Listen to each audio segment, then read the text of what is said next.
सुन तो लो, अरे बेशर्मो सुन तो लो, फिर कहोगे इतने अच्छे पत्रकारों के लिए शब्द मैं बोल रहा हूँ, आपको रास नहीं आ रही है, आपको गाली सुनने का मन कर रहा है। जिनके बाप दादा गोरे अंग्रेजों की दलाली और मुखबरी कर रहा था, उनकी नाजायज औलादे आज भी देश की मुखबरी पाकिस्तान को कर रहा है। भूषण शरण सिंह को नरेंद्र मोदी जी से पूछना चाहिए, उन्होंने तो कहा था कि हमारी बेटी है। तो अगर नरेंद्र मोदी जी के बेटी मंथरा है तो नरेंद्र मोदी जी क्या मंथरा के पिता हैं? पूछे ब्रजभूषण शरण सिंह से। आप ब्रजभूषण शरण सिंह 2 कौड़ी का लुच्चा लफंगा तिहाड़ जेल में बंद रहा कैदी, जो कहता है 15 रुपये का मेडल। अरे भैया, आपकी माँ ने दूध पिलाया तो 15 रुपये का मेडल जीत कर दिखा दो। अपने ही देश की बेटियों के साथ यौन शोषण और थथराई कर रहे हैं कि हम नार्को टेस्ट करा लेंगे, हम पॉलीग्राफ। तो भैया इतना दिन से क्या मुजरा गा रहे थे, तथैया नाच रहे थे कि जहाँ नारी की पूजा होती है वहाँ देवताओं का वास होता है। फिर हमारा संविधान बेटियों के न्याय की भी बात कहता है और सबके वोट की जब समानता है, इक्वल है, तो जो प्रधानमंत्री जी जो जुमला दे रहे थे बेटी बचाओ बेटी पढ़ाओ, कैसे बेटियां बचेगी, ये सवाल है। जब कुलदीप सेंगर का मामला आया तब प्रधानमंत्री चुप और मौन थे, इतनी देरी कर दी है कि पीड़िता के पूरे परिवार को कुर्बानी देनी पड़ी। जब हाथरस में घटना हुई तब भी सरकारें चुप थी, प्रधानमंत्री जी चुप थे। हिंदू धर्म के विपरीत रात के अंधेरे में मिट्टी का तेल छिड़क कर जला दिया गया। जब कानपुर में घटना घटी, जब ब्राह्मण माँ बेटी को बुलडोजर से कुचल दिया गया जिसके कारण आग में जलकर उनकी मृत्यु हो गई, तब भी प्रधानमंत्री चुप थे। सबसे बड़ा सवाल कि देश में जब भी जाति और धर्म की बात आती है, जिसके शरीर में खून नहीं होता उनकी भी खून उबाल देने लगता है। तो जब देश की बेटियां, वो बेटियां जिन्होंने देश का मान सम्मान बढ़ाया, तिरंगे का सम्मान बढ़ाया, हम सभी 143 करोड़ भारतीयों का सर गर्व से ऊंचा किया, जब वो पीड़िता बैठी हैं, न्याय की गुहार लगा रही हैं, तो आखिर इन लोगों का खून पानी कैसे हो जाता है? हम सुप्रीम कोर्ट का धन्यवाद देते हैं कि सुप्रीम कोर्ट के दिशा निर्देश पर FIR दर्ज हुई, जहां आज़ादी के 75 साल पूरे होने पर मोदी सरकार अमृत महोत्सव मना रही है। कहने को तो अमृत महोत्सव, अमृत काल चल रहा, लेकिन ये एक ऐसा विषकाल है जिस विषकाल में माँ बहन बेटियां सुरक्षित नहीं हैं, देश के किसान सुरक्षित नहीं हैं, छात्र नौजवान सुरक्षित नहीं हैं, मजदूर किसान नहीं सुरक्षित हैं, पूरा देश तबाह है। फिर भी प्रधानमंत्री जी सिर्फ और सिर्फ प्रचारजीवी प्रधानमंत्री के तौर पर अपने आप को पूरे विश्व में प्रस्तुत कर रहे हैं। यह समय था जब देश की पहलवान बेटियां यौन शोषण के बारे में प्रधानमंत्री जी से, सरकार से सवाल पूछ रहे थे।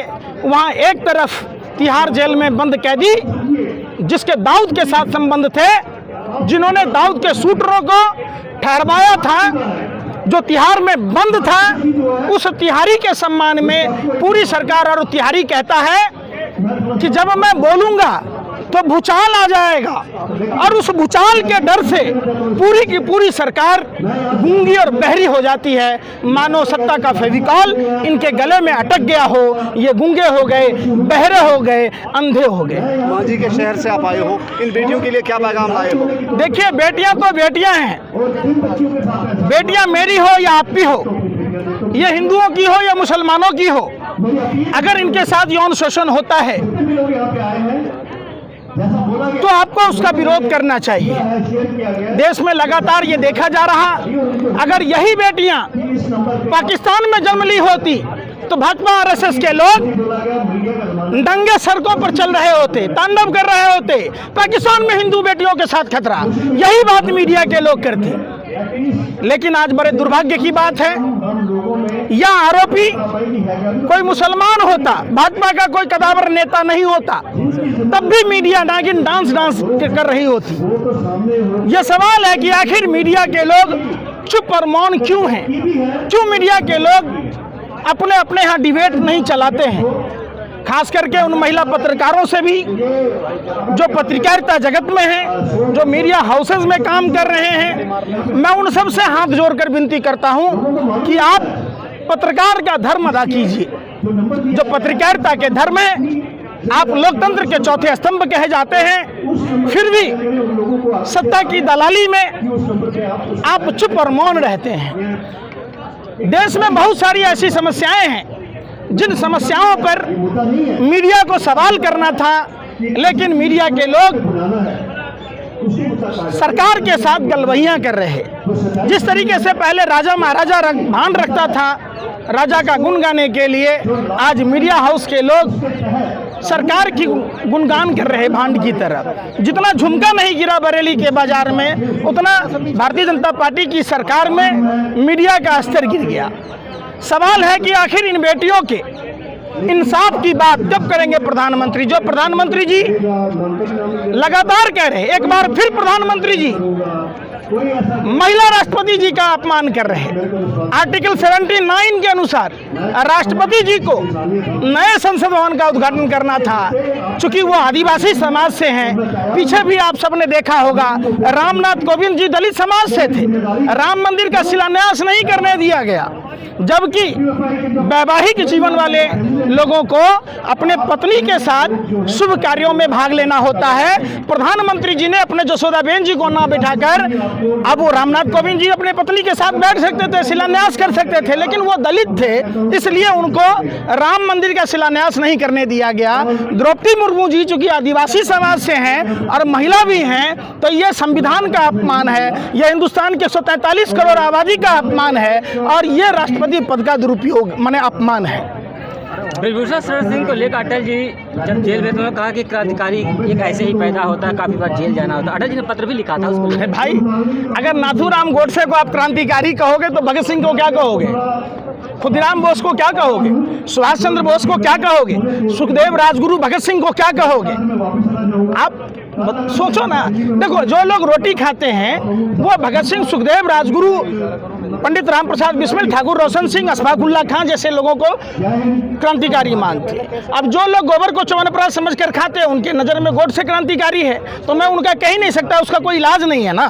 28 तारीख को आंदोलन, संसद भवन का घेराव और 28 तारीख को उद्घाटन, कैसे संभव हो पाएगा दोनों? देखिए, संसद भवन का उद्घाटन प्रधानमंत्री जी कर रहे हैं और उसमें राष्ट्रपति जी को नहीं बुलाना मतलब हिंदुस्तान की 143 करोड़ आबादी को नहीं बुलाना।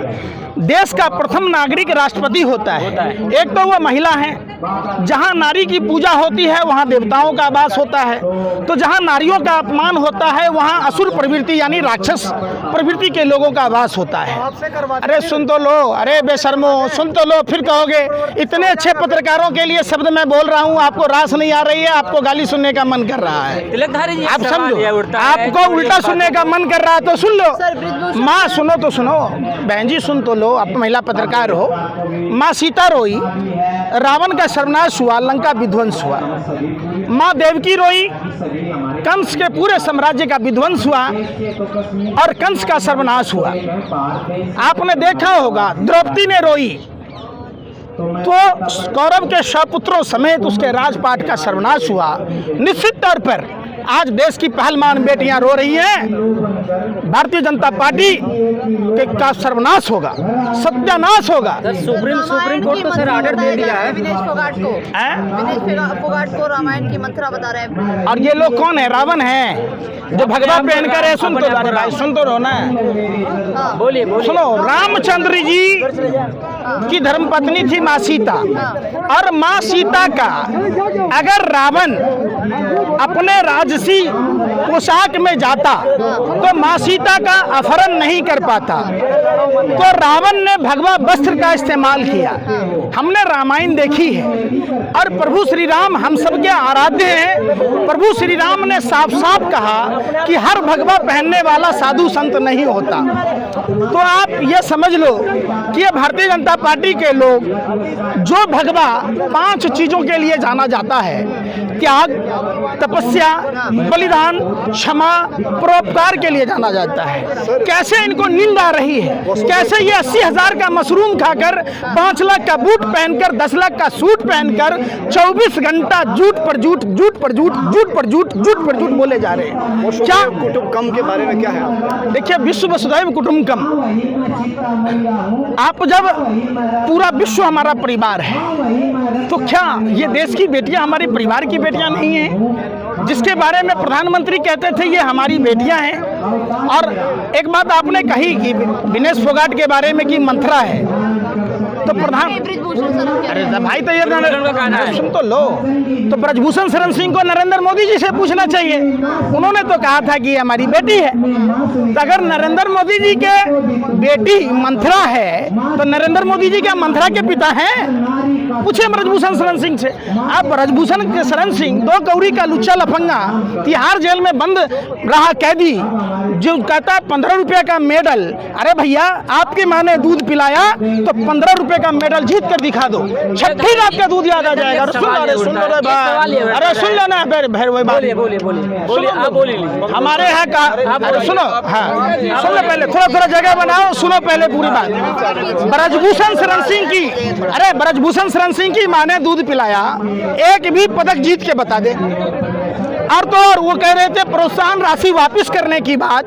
मैं कहता हूं कि ये ब्रजभूषण शरण सिंह, छठी रात का दूध याद आ जाएगा जिस दिन जनता के टैक्स के पैसों से वेतन भत्ता आवास तमाम तरह की जो सुविधा लिए हो वापस करके दिखा दो। क्षत्रियों का काम है छाता की तरह लेकर खड़ा होना, लोगों की हिफाजत करना, यौन शोषण करना नहीं और हत्या करना नहीं। समझो, ये क्षत्रिय धर्म का निर्वाह करे पहले। ये जो जातीय वैमनस्यता फैलाना चाहते हैं, हमारे भी बहुत सारे यार दोस्त क्षत्रिय परिवार से हैं, वो अपना सर कटा सकते हैं लेकिन किसी महिला का यौन शोषण नहीं कर सकते, किसी की हत्या नहीं कर सकते।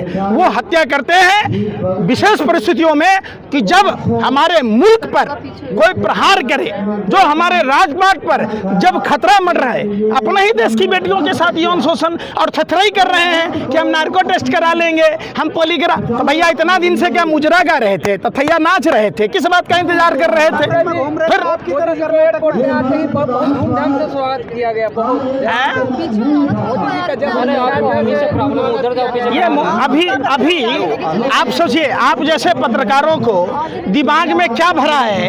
यहाँ बेटियों के इंसाफ की बात करनी है तो आप मोदी जी की आलोचना और समर्थन कर रहे हैं। अरे भैया, ये समय किसी नेताओं का गुण गाने का नहीं है, विरोध करने का नहीं है। ये देश की बेटियों को इंसाफ दिलाने का समय है और हर हाल में हमें और आपको निकलना होगा अपने घर और मकानों से, जंग लड़ना होगा भाजपा आरएसएस के बेईमानों से जो बलात्कारियों का साथ देते हैं, जो देश लूटने वाले लोगों का साथ देते हैं। आपको सवाल पूछना चाहिए मोदी जी पर नहीं, प्रदीप कलूरकर पर, जो आरएसएस की 4-4 पीढ़ियां, उनकी पीढ़ियां 4-4 पीढ़ियां आरएसएस के कार्यालय में जाती थी, संघ में जाता था और वो पाकिस्तान को खुफिया जानकारी दे रहा था। जिनके बाप दादा गोरे अंग्रेजों की दलाली और मुखबरी कर रहा था, उनकी नाजायज औलादें आज भी देश की मुखबरी पाकिस्तान को कर रहा है। सवाल उस पर पूछना चाहिए था।